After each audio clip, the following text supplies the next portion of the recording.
ini dokter Ana nih punya pekerjaan layangan putus. Sinetron ya?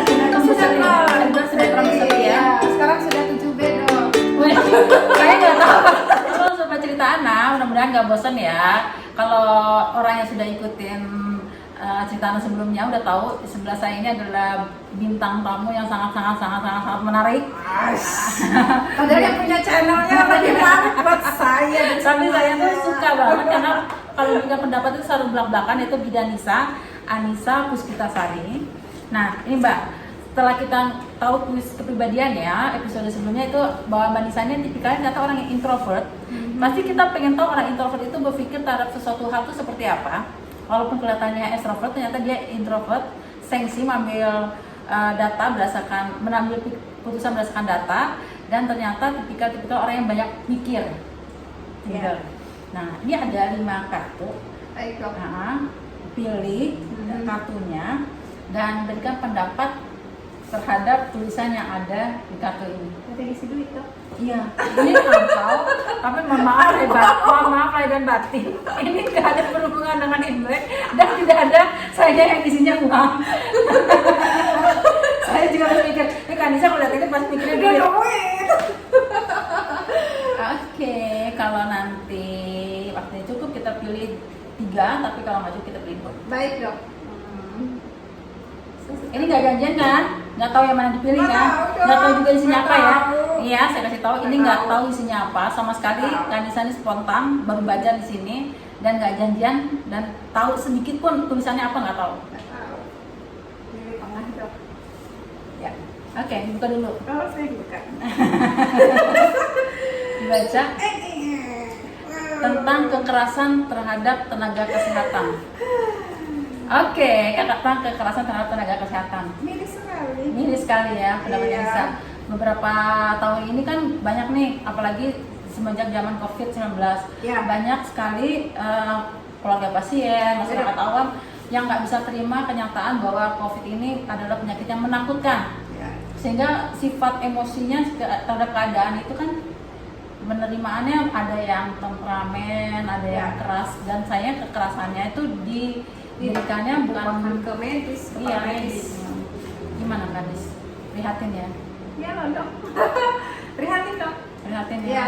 Selama Kanisa sepanjang menjadi bidan, yang paling berat nih tahun-tahun ini ya Kak ya? Iya COVID sih, pertama saat COVID. Waktu aku ingat banget Kanisa tuh pernah diletakkan di IGD sebagai sifatnya tanda kutip ya manajerial lah, mengatur teman-teman bidan untuk bisa survive di IGD. Paling sedih itu kalau ada dengar yang bahasa tinggi ya, atau sampai ingin melakukan kekerasan ke fisik dan fisik kekerasan fisik ya. ya. Sebelum COVID ada sih dok kejadian di ruang bersalin, bidannya hamil, saya tidak perlu sebutkan. Itu yang paling buat saya miris seumur hidup kayaknya. Seumur hidup baru pernah lihat yang seperti itu, yang terparah lah itu ya. Parah. Kalau waktu COVID mungkin baru mau melakukan tapi belum sampai lagi. Sangat disayangkan hal seperti itu ya Kak ya. Ya. Pertama karena bidan itu perempuan ya. Iya perempuan. Dan pelakunya rata-rata laki-laki dok. Dan pelakunya rata-rata Dari keluarga laki-laki. pasien yang laki-laki. Justru yang disayangkan itu, yang melakukan itu adalah tindakan kekerasan dari gender yang lebih kuat tanda kutip secara fisik dibandingkan kita yang perempuan. Apa pesan-pesan kakak untuk teman-teman bidan yang pernah mengalami atau trauma mengalami kekerasan fisik? Atau teman-teman nakes lah, mungkin ada yang sampai gak mau kerja lagi loh Kak. Untungnya di rumah sakit bidan yang dokter kuat-kuat sih. Iya, secara mental mereka terlatih kuat. Ya. Ya mereka sih saya pikir tidak juga sampai yang kayak stres atau sampai harus meninggalkan pekerjaan itu, membenci bahkan pekerjaan itu, tidak sih dok. Mungkin karena bidan memang jiwanya memang di tempat seperti itu. Nggak tahu ya kalau sekolah zaman sekarang, kalau sekolah bidan zaman dulu kan didikannya luar biasa tuh dok. Iya, mentalnya kuat. Jadi mungkin untuk sesaat itu jangankan beliaunya dok, kami pun down untuk saat itu. Sebetulnya ini profesi apa gitu. Cuman balik lagi ke bahwa ini adalah profesi yang panggilan jiwa sebetulnya, bukan cita-cita juga. Banyak yang bukan cita-cita. Cita-cita Kanisa apa waktu kecil? Pegawai bank sih dok. Cita-cita Kanisa waktu kecil pegawai bank, maunya pegang duit. Gitu Sekarang menggunakan pasien. Dan pasien itu tidak boleh disamakan dengan angka uang. Angka uang. Tuh. Ya kan? Betul. Iya, benar. Gitu. Jadi apa ya, agak ketusuk ya waktu dengar kayak gitu, kayak sembilu gitu ya, ke hati waktu dengar teman kita digituin tuh kayak kita sendiri yang ngerasa kalau kita digituin kan? Ya, pasti dok. Karena marahnya, kecewanya hal juga. seperti itu sangat mungkin terjadi pada kita juga. Iya. Pada diri kita sendiri. Iya. Riskan. Ibaratnya random lah, kebetulan yang kena Kebetulan teman yang kita. kena lagi yang Teman yang kita. dia. Yang perlu dipikirkan juga sama teman-teman bahwa teman-teman bidan yang pergi kerja itu mereka punya orang tua, mereka punya suami, mereka punya anak. Ya. Jadi kalau teman-teman nyakitin mereka, berarti teman-teman juga nyakitin orang tuanya, Ya. nyakitin suaminya yang udah memberikan kepercayaan dia untuk pergi kerja, dan nyakitin anak-anaknya karena dia adalah ibu dari seorang anak. Ya kan saya? Ya. Itu yang bikin kecewa kan pasti. Ya. Pasti suaminya kecewa dong kalau dengar. Pasti suami akan kecewa kalau dengar istrinya mengalami kekerasan. Ya. Pastilah dok. Ya. Sedih ya, marah sedih, sudah pastilah. Sebagai seorang yang paling dekat dengan bidan ya suami dok. Iya. Pasti. Separuh jiwanya masalahnya. Separuh jiwanya ya. Ya. Belum bicara ibu. Belum bicara lagi ibu. Iya iya. Jadi ya please ya, kita pesannya stop kekerasan terhadap nakes. Kalau ada yang perlu disampaikan, ada komplain, lebih baik kita sampaikannya secara bahasa yang Ada cara. ada caranya. Ada caranya. Gitu. Ada cara yang lebih oke lah, mungkin marah-marah, tapi porsinya jangan sampai melakukan Kekerasan fisik. fisik. Itu paling pantangan deh. Oke Kanisa, kita lagi. Number one. Aku aja nggak tahu loh apa yang dipilih karena aku nggak ingat. Oke, tolong dibaca. Kanisa memilih sesuatu yang sangat tren dalam minggu-minggu ini, bulan ini nggak ada yang bahas nggak ada satupun perempuan yang tidak tahu. Kaum wanita, bahkan kaum bapak-bapak, lihatlah apa yang saya pilih nih. Dokter Ana nih punya pekerjaan layangan putus. Tanggal ini sinetron ya, sinetron berseri. Bisa dibilang sinetron berseri ya. Sekarang sudah 7B dok. Weh, saya nggak tahu apa 7B. Tapi nggak ada yang ibu-ibu yang nggak bahas ini. Bahkan sampai di TV-TV itu ada acara gosip bahas tentang layangan putus ini. Bahkan saya dengar kabar ada artis sampai nangis nonton sinetron ini. Gitu. Jadi ceritanya kalau layangan putus, kalau aku nangkap itu adalah kisah nyata seseorang. Yang kisah nyata seseorang yang katanya diselingkuhi oleh suaminya, tapi baru tahu setelah beberapa lama gitu ya. Jadi udah menikah dengan perempuan yang lain, sudah menjalin hubungan dengan perempuan. Sudah sampai menikah dengan perempuan yang lain. Kalau kenyataannya sih. Kenyataannya sudah menikah dengan perempuan yang lain. Kalau di film itu enggak ya, cuma selingkuh aja.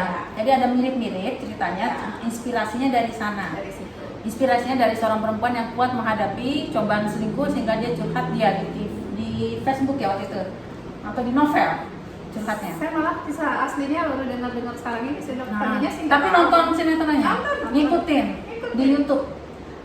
Di Telegram dok. Telegram. Oh nonton di Telegram, tapi jangan lupa subscribe cerita Ana.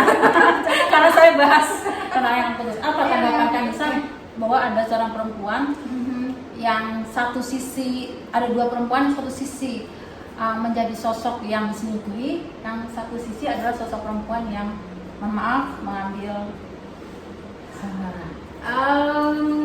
pendapat untuk yang pertama, untuk orang yang mengalami kondisi di mana jauh-jauh dari kita ya. Pendapatnya kalau saya sih suaminya diambil orang. Sama film ini kurang setuju saya sama sikapnya Kinan. Kalau nggak salah namanya Kinan. Iya, Dokter Kinan. Aduh, jurusnya banget sih, dokter lagi itu.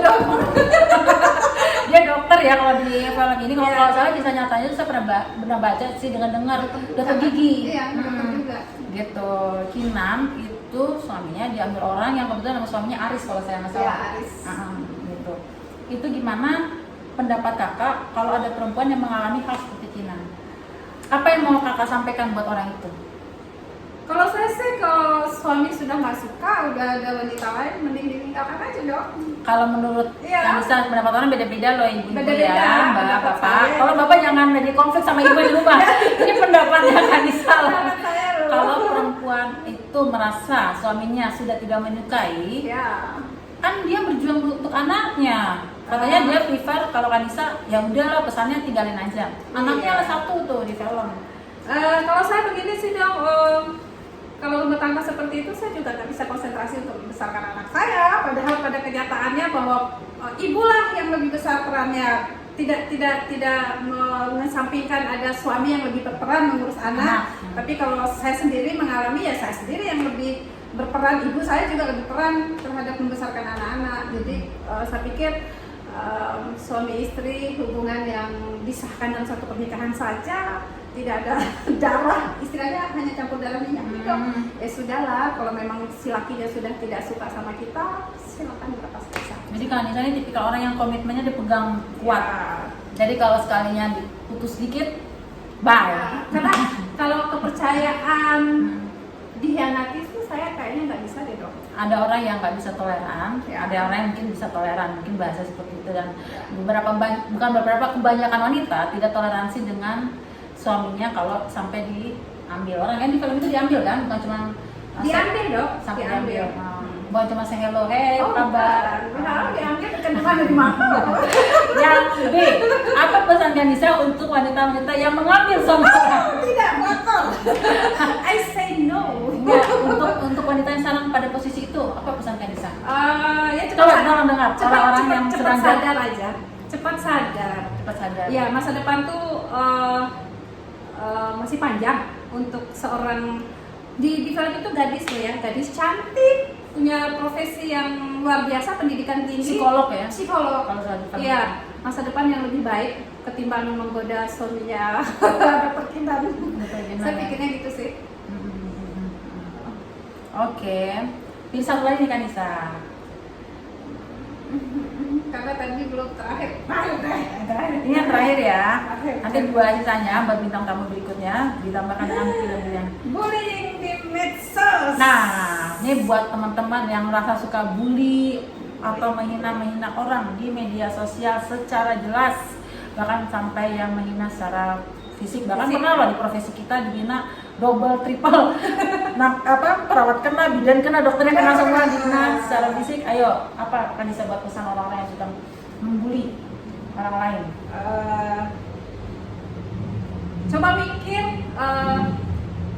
diri saya lebih smart sih bersosmed, Lebih cerdas. bersosmed.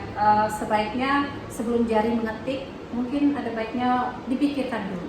Gitu Ya. sih, Dok. Karena kalau udah tertuju sama satu orang tertentu atau satu profesi tertentu, pasti Ya. akan menyakiti banyak orang ya. Ya, Akan menyakiti banyak orang. Karena bukan cuma orang itu aja yang baca.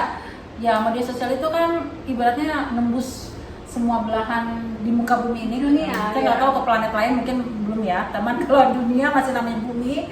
Semua orang bisa baca. Semua orang bisa baca. hati-hati aja sih, lebih smart aja untuk sosmed. Hati-hati, lebih cerdas, lebih berpikir 2-3 kali sebelum kita mengutarakan sesuatu. Ya. Oke. Nah, teman-teman cerita apa pendapat teman-teman untuk 3 hal tadi? Ingat nggak? Yang pertama, kekerasan terhadap tenaga kesehatan. Share juga pendapat teman-teman yang tertarik tentang layangan putus. Yang ketiga adalah pendapat teman-teman tentang orang-orang yang suka membuli atau menghina orang di media sosial. Nah, share di kolom komentar, dan buat yang tertarik dan like dong, share, Like dong, subscribe, like. bagiin ke teman-teman semuanya, semoga bermanfaat. See you. See you, terima kasih.